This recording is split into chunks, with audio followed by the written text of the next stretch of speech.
Welcome to the Thrive and Shine podcast on behalf of One Day, Day One Coaching. We're here to talk to real people about real issues in health and fitness and provide enough value that you can either help yourselves or others live healthier and happier lives. Let's get into the episode.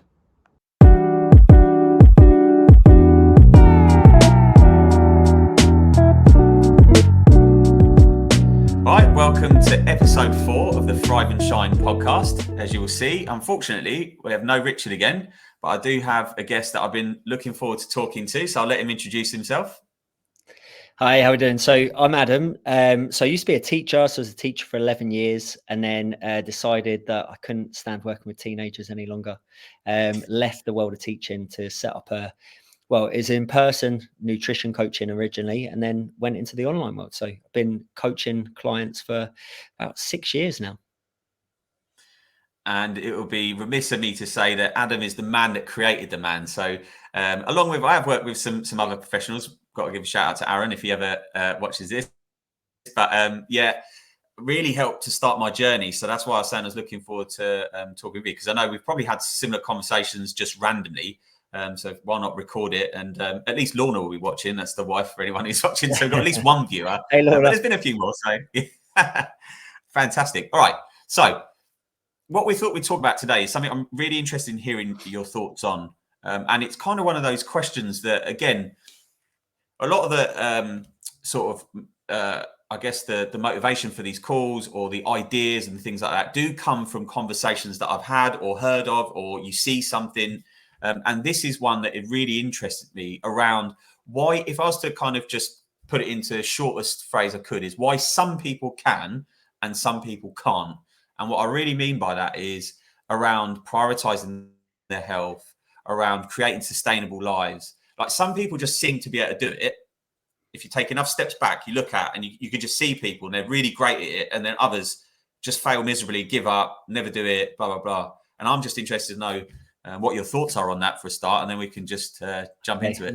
I'm going to try and be as concise as possible, because so over the last 6 years, I looked the other day, I've worked with over 800 people one-to-one.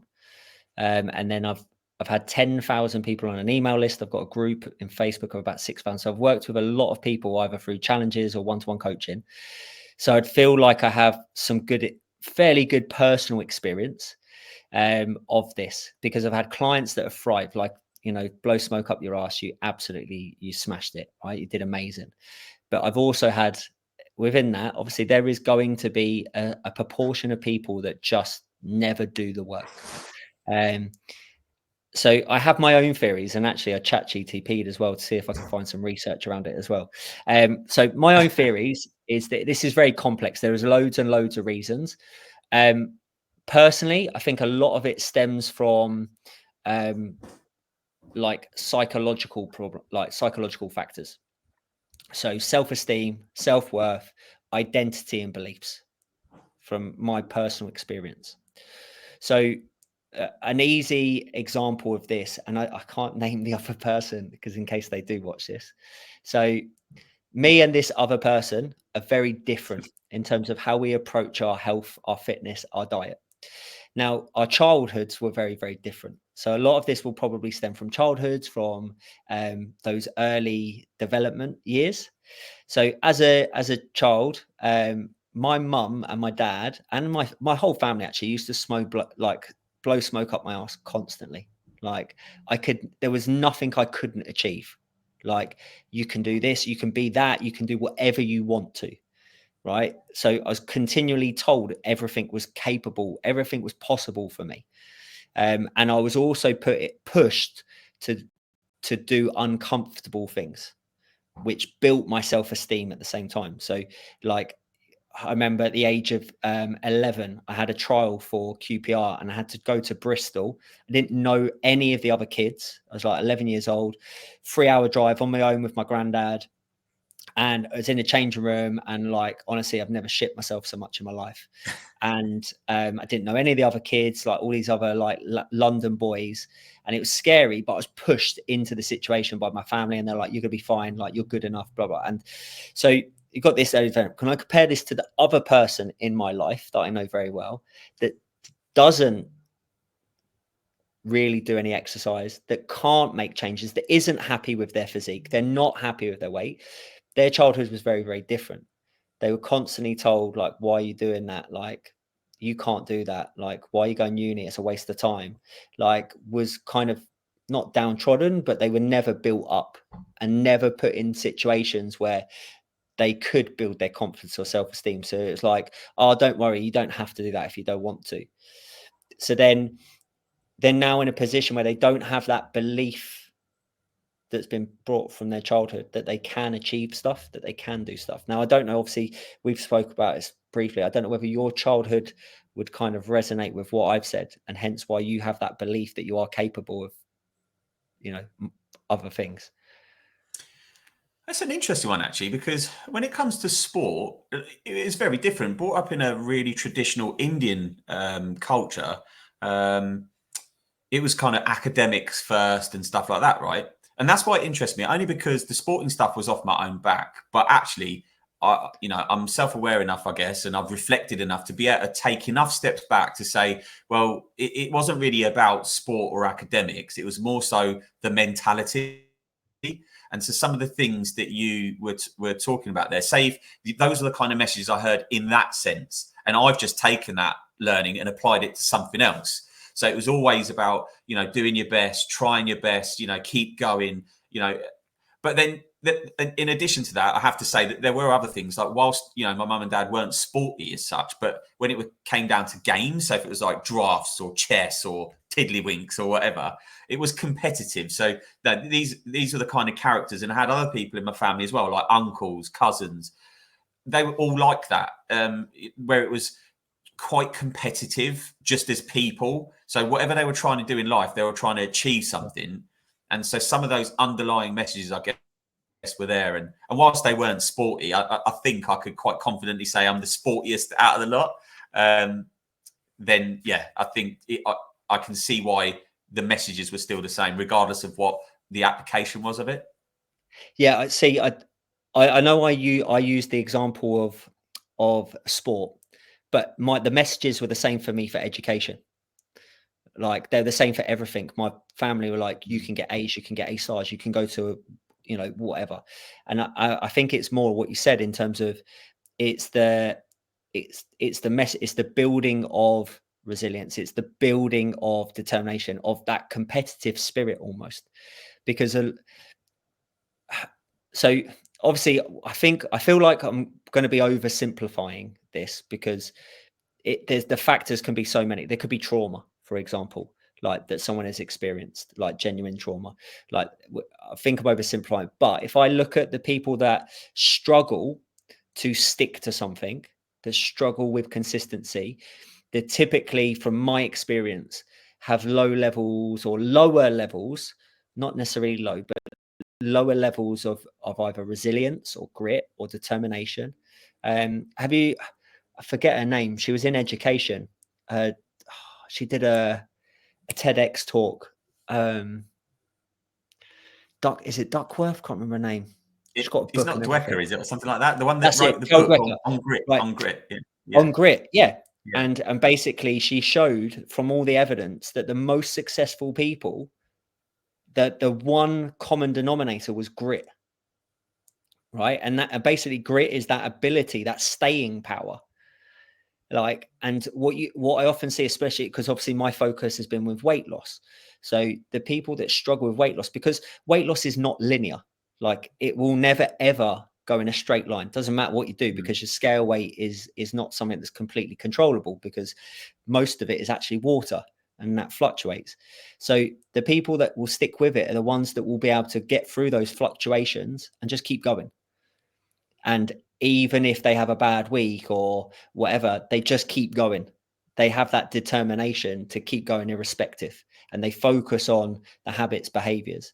Whereas if someone doesn't have that grit or that determination at that first hurdle, it becomes protective. Like, it's almost like a protective mechanism. I failed before, so I'm just going to step back from here now, because that way I can protect myself from more failure.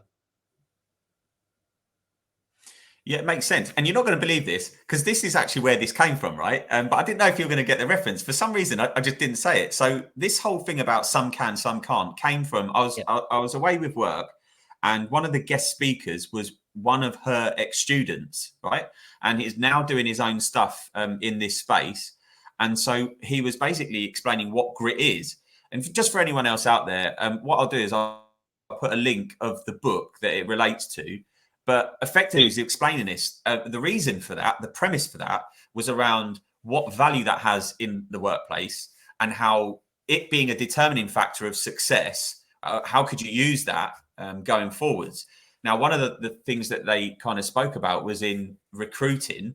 If there was any way to be able to determine, would it make a difference, for example? So rather than having high attrition where you're losing people because of X, Y, and Z, that if you were able to determine whether they had this, would that then be an indicator of them staying, which them staying has a profound effect, doesn't it?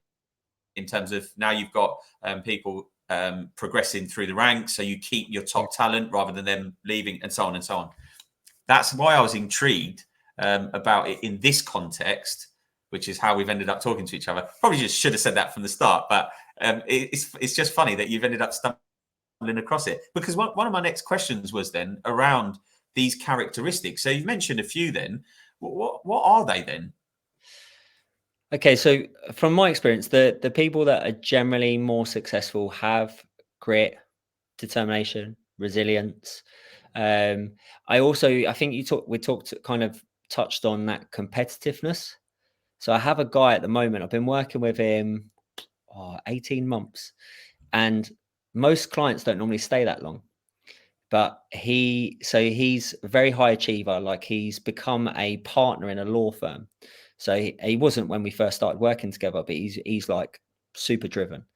And he started losing weight, and then he started to see like the realms of possibility. And now he's at a point where he's like, well, why not? Let's get like kind of where you were. Whereas let's get in the best shape of my life. Like, let's get into kind of shape that would be stage ready. And I think there's an element of that as well. And I think some people, like, you kind of get like, I hate using these kind of blanket statements. Like, you probably heard like people like James Smith say comparison is the thief of joy. I don't agree with that. I think comparison can actually be really powerful and helpful, because for some people it's a driver, because you can compare yourself to others and it pushes you. It doesn't necessarily mean you go, oh, I'm nowhere near as good as that. You might go, oh, I'll tell you what, that's where I want to be. But then for others, again, it's depending on that individual like psychology, will compare and be like, oh, I'm rubbish compared to them. This guy, he's gone from 26% body fat. He's now down to 15, and he's probably going to get to probably 10% at some point in the near future. And he's just like, right, how far can I push myself? Like, and he's competing with himself, but he's also comparing to others ahead of him. He's like, I'm going to catch that person. Like, I'm going to catch. And I think you've got that resilience to keep going, that determination, that grit, that maybe that competitive spirit to push.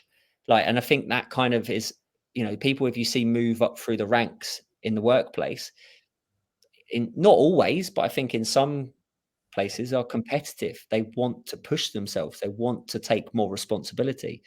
They want to do better. And I think that tends to lend itself as well in a physical sense, whether it's getting fitter, stronger, losing body weight. It makes a lot of sense to me, and this is what I'm really interested in the next little bit. But just to resonate with that I'm talking about it being a competitive nature when I was a kid. By the way, I was terrible at everything. So everything I'm saying was the environment was there. It didn't quite work when I was a kid. But actually, interestingly, when you were saying something about that in terms of what he's tapping into, that's where it 100% resonates with me. Whatever happened, so maybe I wasn't, ready as a child. And I know that sounds a bit like one of those wanky statements that, I was just waiting for my moment. But yeah, I did play. I tried. I was in football teams. I played rugby at school and whatever else. But I was always a few levels below. And I'm not saying I'm any better now, but I think my mentality is completely different. But what I am tapping into is that almost. So you said about him comparing and competing against himself. That's definitely, me. So I get that. I get that ability to be able to say, right, it doesn't matter whether you're talking about comparing yourself a year, 2 years, 5 years ago, from one week to the next week, for you to someone else and whatever else. I definitely understand that. The question I've got though is, what about people that don't have any of those situations, that don't have? So in a way, we're talking about the kind of, the person that you're mentioning around, and I know plenty of those, and I've met them, that haven't had the experiences. They haven't developed any knowledges or skill to be able to help derive those attitudes. So then the question is, can they develop them? And then how do they go about developing some of these things? I get this is all anecdotal. I haven't done any research or anything to kind of support what I'm saying, so people, I guess, can take this with a pinch of salt. But from experience with the guys that I've worked with, I think the way you develop those things is, one, you have to embrace failure, because it's inevitable. Like, setbacks are inevitable, so it's learning to get comfortable with that, and like essentially embrace that, and that's part of whatever process. But I also think it's therefore important then to do hard things, like not avoid hard things, but actively seek them out. So I think this is where my mindset with coaching has changed a lot. I remember when I first started with weight loss, and I would say to people, if you don't want to do it, don't do it. Like, as in, if you don't want to run, don't do it. Because if you're not going to enjoy it, you're not going to stick with it. I kind of feel differently about it now. And I think, well, if you don't like it, so what? Do it. Because actually doing stuff you don't enjoy or don't really want to do, I know it's not a muscle, and it's a stupid phrase to use, but training that muscle or training that ability to do things when you don't really want to do them has merit, I think, because then you're more able to go it. Because a lot of people go, I'm not motivated, right? But motivation is not reliable. Like, when are you ever motivated all the time? Like, I use the analogy all the time of, I love going out for dinner. I'm motivated by going out for dinner with my wife. Yeah. But there are some Friday nights and I'm like, I can't be bothered, I'm knackered, or I can't bother to dress up. So we're talking about something I love, but yeah, I'm not motivated by something I love. So imagine if you're trying to exercise or you're trying to eat better, you're not going to be motivated. So it's doing things when you don't want to do them. And I think putting yourself in those positions, because that also is where you're going to build self-esteem. You're going to build confidence, overcoming adversity, overcoming challenge, because that's the only way you build confidence, right? Is by doing things that you couldn't do before. If you always stop yourself and go, I can't do that, or I'm not going to do that, I'm going to sit in my comfort zone, then you're never going to build that confidence. You're never going to build that self-esteem, because you're not doing anything to do that. So I think doing hard things, doing things you've never done, putting yourself in uncomfortable situations, and that might be really, really small to start with, and eventually over time. Like, I remember the first time I ever spoke at college in front of a group of people, like, a piece of paper was shaking. Like, I was like crapping myself, and it was a room of 4 people. But then obviously you do more and more stuff like that, and you look back now and it's silly. Yeah, I think it's Andrew Huberman. I'm pretty sure. I can't remember. It was I'm sure it was either on a Joe Rogan or something. I'll have to, again, if I can, dig it out and put a link up. But I'm sure it was him that was talking literally about this, about the idea that, and obviously he had a completely different analogy, but I like how you kind of posed that. But that is it in a nutshell, isn't it? And I've got to be honest, I was as guilty of doing it to myself. I've been like, I don't really want to do that. So let me just pick something that I know I can do, which someone else, I'm sure, would rationalize and say, but you did something. So something's better than nothing. But I think what we're talking about now is raising the level in terms of what you are capable of doing. And if you're capable of doing that, then you could have done the thing that you found uncomfortable if you were capable of doing it. You just chose to do something you knew you were. So you stayed in the safe zone almost. So there is there is an element of where you're not learning certain things about yourself and about whatever else. But yeah, so when I think you kind of just touched on that then, how do you go about this then? So if you've met I can't remember exactly the number, but you've met how many other people you've met. How do you go about actually working out what type of character you've got in front of you and what work you might need to do, or they might need to do?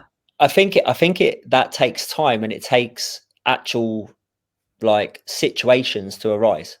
Like I don't think you can do it in a month instantly meeting someone, because you can ask all the questions in the world. Like, and I typically would have a consultation with someone to kind of to make sure that it is something they want to do, like to make sure that they're ready to commit X, Y, Z and do X, Y, Z.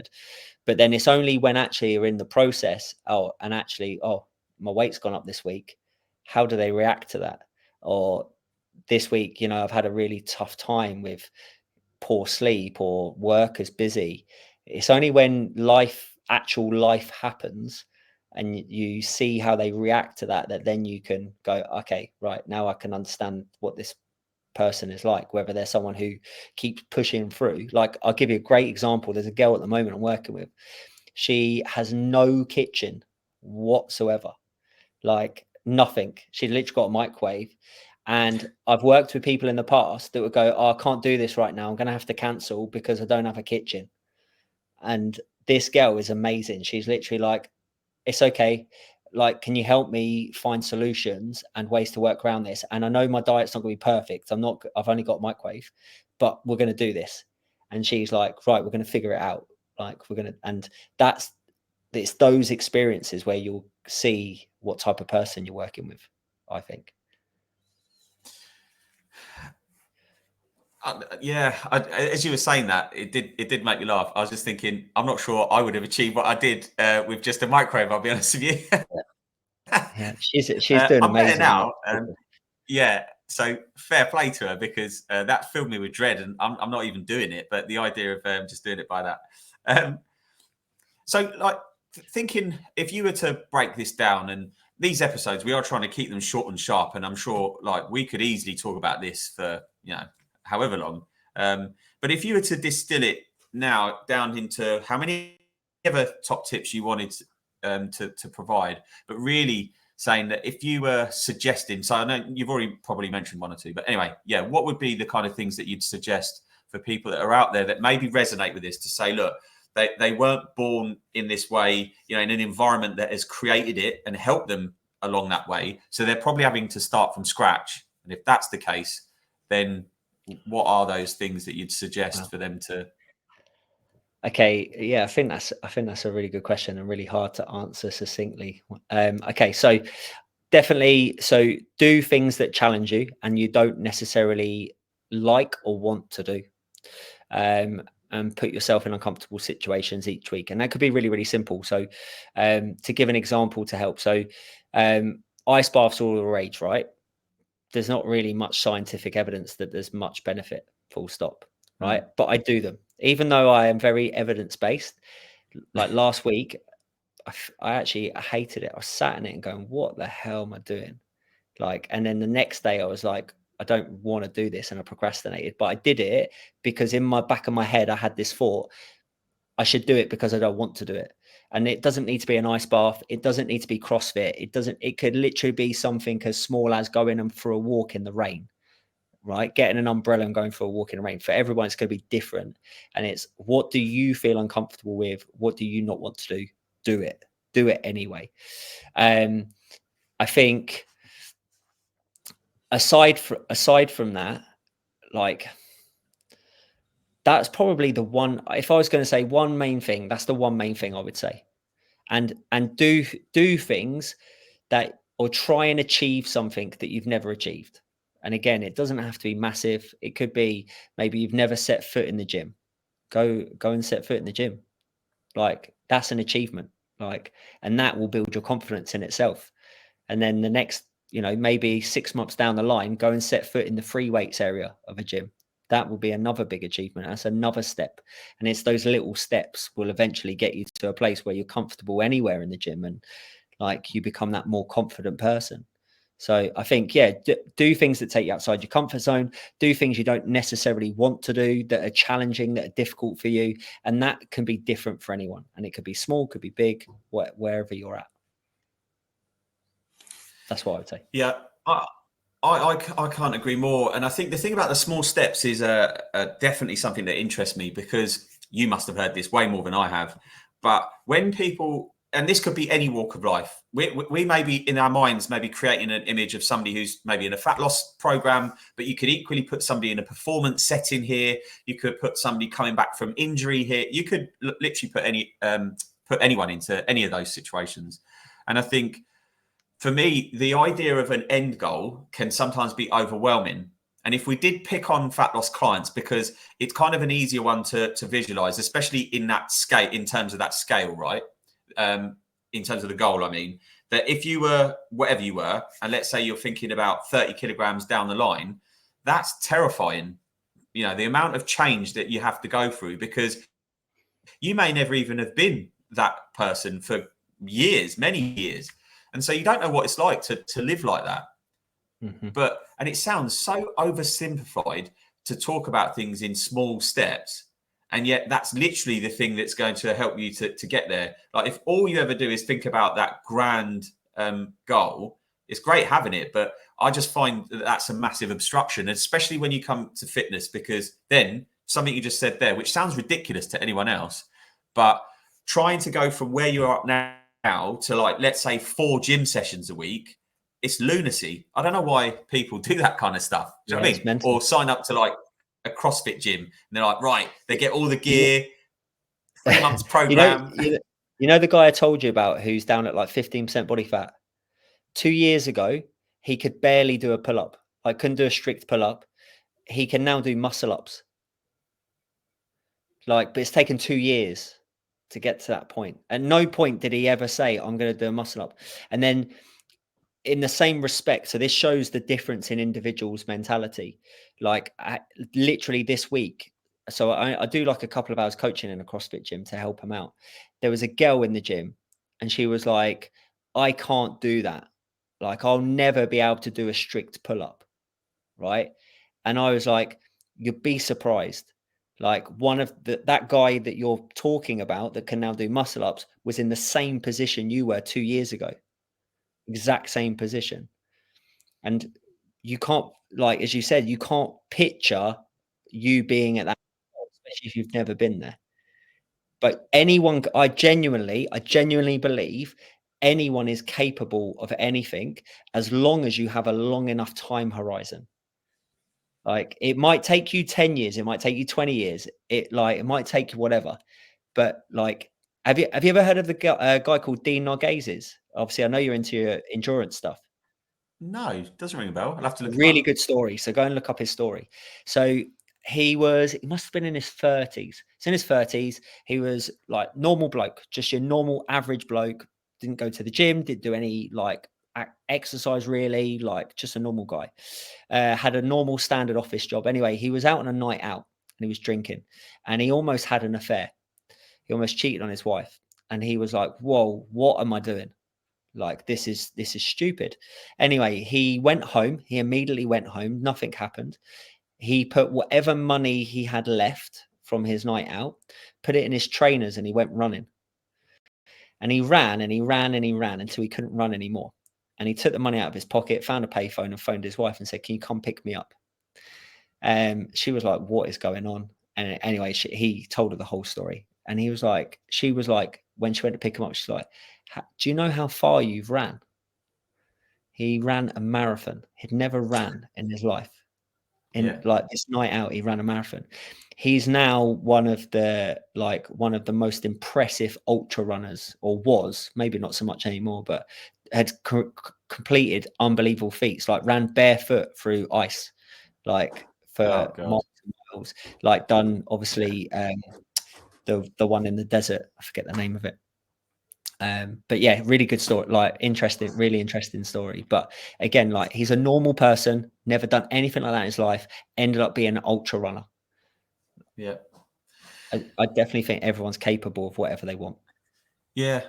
And I suppose in a way though, that's to me, that kind of maybe signifies that the opposite ends of the spectrum. That's somebody that didn't need to almost break down the thing that he wanted to do into small steps. Like, he just went and did it and he had his own motivations. I think probably my only other thing would be that for some people, they might need to break it down. Like with the pull-ups, if you don't know what you're doing, then yeah, like in that kind of example, it's probably unlikely that you're going to end up pulling, doing 50 pull-ups in a row like he ran a full marathon. Yeah. But in breaking it down and being able to, like you said, in small steps, one day you get there. So you've got your two extremes, and anyone can fit in any of that. Some people will probably be able to do it. Like you must have met, I've definitely met people like that would look at a bar and go, all right, then I'll jump up, and they start doing it. And you're like, what is going on there? How have you managed to do that? Equally, I've met plenty of others who, look at the bar, can't even get up, let alone pull themselves up on it. So yeah, challenging yourself and breaking it down. I worked with a girl in Bangkok, and similar, like just normal average girl, never done anything. She did a 5K fun run for the school. It might have been a 10K, and she pushed herself to the point of exhaustion. She passed out on the finish line. No. Just inert, like up here, like just built differently. She ended up within 2 years became an international athlete, sparked by that 10K fun run. Like she wasn't competing for it, never done it before, never run that distance. And I think some people are built differently. Like I don't know, like where that comes from, but yeah, I think some people, most people, it probably takes small, tiny, incremental steps. But I do think anything is possible for anyone. Love it. And we'll finish on that note on your soundbite. So that's fantastic. Again, we try and keep them short and sharp, but we obviously wanted to hear as much as we could from you. So hopefully whoever does watch it, so Lorna and your missus and whoever else, hope you enjoyed it. And we'll get Adam back on. It'll be good to have you back on because I know that we've got plenty to talk about. We could, we could be here all I'd be day, more all than week, happy all to year. come on again. Fantastic. Appreciate your time, Adam. No, it's all good, mate. All good. Cheers, mate.